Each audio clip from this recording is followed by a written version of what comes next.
Hello everyone, Assalamu alaikum.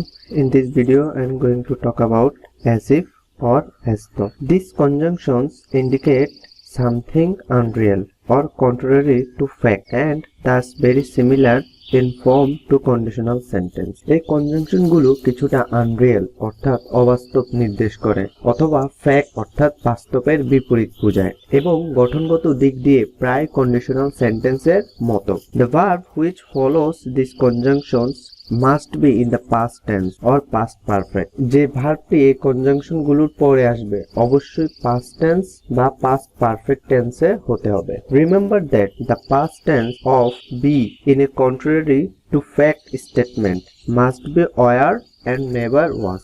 মনে রাখতে হবে যে বাস্তব অর্থাৎ ফ্যাক্ট স্টেটমেন্টের বিপরীত হিসেবে অর্থাৎ অবাস্তব ঘটনা বোঝালে বি ভার্ব এর পাস্ট টেন্স হিসেবে অবশ্যই ওয়ার হবে, কখনো ওয়াজ ব্যবহৃত হবে না। Let's see the structure, that is subject plus verb অর্থাৎ present form plus as if or as though plus subject plus ভার্বের past form. Let's see the example. The old lady dresses as if it were winter even in the summer.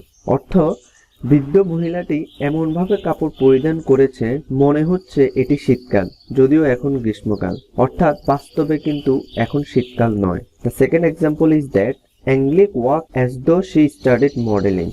অ্যাংলিক এমন ভাবে হাঁটে মনে হচ্ছে সে modelling এ অধ্যয়ন করেছিল, বাস্তবে কিন্তু সে মডেলিং এ অধ্যয়ন করেনি। Another structure of these two conjunctions, that is subject plus verb past plus as if or as though plus subject plus verb past perfect. Let's see the example, that is Betty talked about the contest as if she had won the grand prize. অর্থ বেটি প্রতিযোগিতা সম্পর্কে এমন ভাবে কথা বলছিল মনে হচ্ছিল সে grand prize জিতেছিল, বাস্তবে কিন্তু she didn't win the grand prize, say grand prize কিন্তু জিতেনি। Then another example, he looked as though he had run 10 miles. He didn't run 10 miles. অর্থাৎ এখানে as if বা as though এর পূর্বের অংশটি past indefinite হয়েছে, তাই পরের অংশটি past perfect হয়েছে। অর্থাৎ এই দুইটা স্ট্রাকচার হচ্ছে এরকম, যদি as if এবং as though এর আগে প্রেজেন্ট ইনডিফিনিট হয় তাহলে as if এবং as though এর পরে past indefinite হবে, এবং as if এবং as though এর আগে past indefinite হলে as if এবং as though এর পরে past perfect হবে। There is extra note for you, that is as if বা as though এর পরে যদি সাবজেক্ট না থাকে তাহলে ইনফিনিটিভ হবে অর্থাৎ টু প্লাস ভার্ব হবে।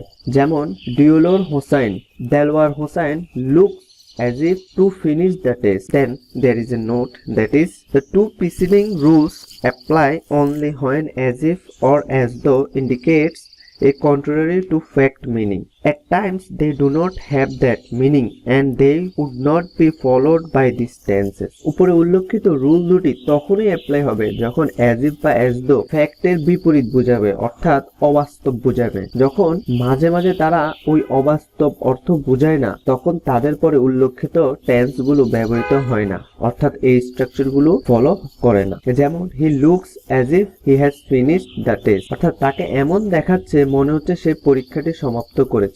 এখানে সম্ভবত সে সমাপ্ত করেছে এমন বোঝাচ্ছে, অর্থাৎ এটা অলরেডি হয়ে গেছে। Then second example is that he looked as though he was living. সুতরাং এখানে আনরিয়েল বা ফ্যাক্টের বিপরীত বোঝাচ্ছে না, তাই অ্যাজ ইফ বা অ্যাজ দো এর পরে পাস্ট সিম্পল বা পাস্ট পারফেক্ট ব্যবহৃত হয়নি, এমনকি ভি ভার্ব এর পাস্ট টেন্স হিসেবে ওয়ার না হয়ে ওয়াজ হয়েছে।